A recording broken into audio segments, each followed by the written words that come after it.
কুয়েতস্থ বাংলাদেশ দূতাবাস ঘেরাও করে ভাঙচুর করেছে দেশটিতে কর্মরত বাংলাদেশি শ্রমিকরা। এই ঘটনায় দূতাবাসের এইচওসি এবং কনসুলার আনিসুজ্জামান এবং পাসপোর্ট ও ভিসা শাখার ৩ কর্মকর্তাকে ব্যাপক মারধর করেছে বিক্ষুব্ধরা। আনিসুজ্জামানের অবস্থা গুরুতর হওয়ায় তাকে হাসপাতালে ভর্তি করা হয়েছে। স্থানীয় সময় বৃহস্পতিবার ১৭ জানুয়ারি সকালে এই ঘটনা ঘটে। পাসপোর্ট ও ভিসা শাখার আসবাবপত্র ও কম্পিউটার তছনছ করা হয়। দূতাবাসের অনেক কম্পিউটার ভেঙে ফেলা হয়েছে। ঘটনার সময় কুয়েত পুলিশকে খবর দেওয়া হয়।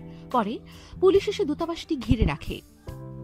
বিক্ষুব্ধ শ্রমিকদের অভিযোগ, কুয়েতে মানবেতর জীবনযাপন করছেন ৪ শতাধিক বাংলাদেশি। দেশটির লেসকো নামের এক কোম্পানিতে কর্মরত বাংলাদেশি শ্রমিকরা গত ৩ মাস ধরে বেতন পাচ্ছেন না। কাজ করার বৈধ কাগজপত্র বা আকামাও পাচ্ছেন না তারা। বিষয়টি স্বীকার করে রাষ্ট্রদূত এস.এম. আবুল কালাম বলেন, সকালে অফিসে এসেই দেখতে পাই ২ থেকে ৩০০ লোক দূতাবাসের ভেতরে ও বাইরে জমায়েত করেছে।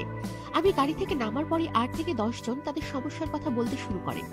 তিনি বলেন, আমি তাদের জানাই তোমরা ৫ থেকে ৭ জনের একটি টিম আমার সঙ্গে কথা বলতে রুমে আসো। কথা মতো তারা আমার রুমে আসে। রুমে এসে তারা লেসকো কোম্পানিতে তাদের ৩ মাসের বেতন বকেয়া সহ বিভিন্ন কথা জানায়।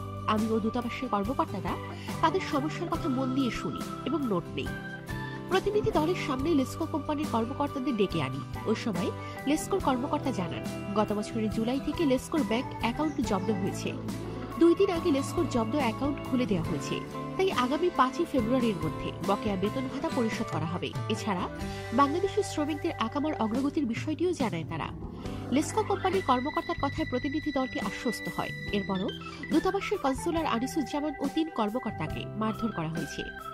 রাষ্ট্রদূত এস.এম. আবুল কালাম বলেন, কম্পিউটারগুলো ভেঙে ফেলা হয়েছে। তাই কি দিয়ে কনসুলার শাখার কার্যক্রম চলবে এটা মাথায় আসছে না। দেশের সম্পদ দেশের মানুষ নষ্ট করা কি ঠিক? প্রত্যক্ষদর্শী সূত্রে জানা গেছে, আলোচনার পরই লেসকো কোম্পানির প্রতিনিধিকে গাড়ি পর্যন্ত এগিয়ে দিতে যান কনসুলার আনিসুজ্জামান।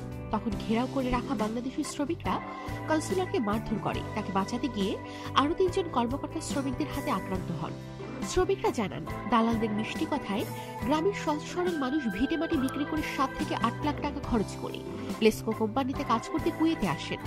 ৪ মাস ধরে তারা বেতন পাচ্ছে না। তাদের আকামা বা পরিচয়পত্র দেয়া হয়নি। এজন্য সমস্যার মুখে পড়েছে। এসব সমস্যার কারণে মানবেতর জীবনযাপন করছেন ৪ শতাধিক বাংলাদেশের শ্রমিক। তাদের আরও অভিযোগ, আরামদায়ক কাজের সঙ্গে ওভারটাইম ও থাকা খাওয়া কোম্পানি বহন করবে। এছাড়া বার্ষিক বোনাস সহ নানা সুযোগ সুবিধা দেয়া হবে। এসব কথা বলে পাঠালেও রিক্রুটিং এজেন্সি তাদের বৈধ ভিসায় কুয়েতে পাঠায়নি।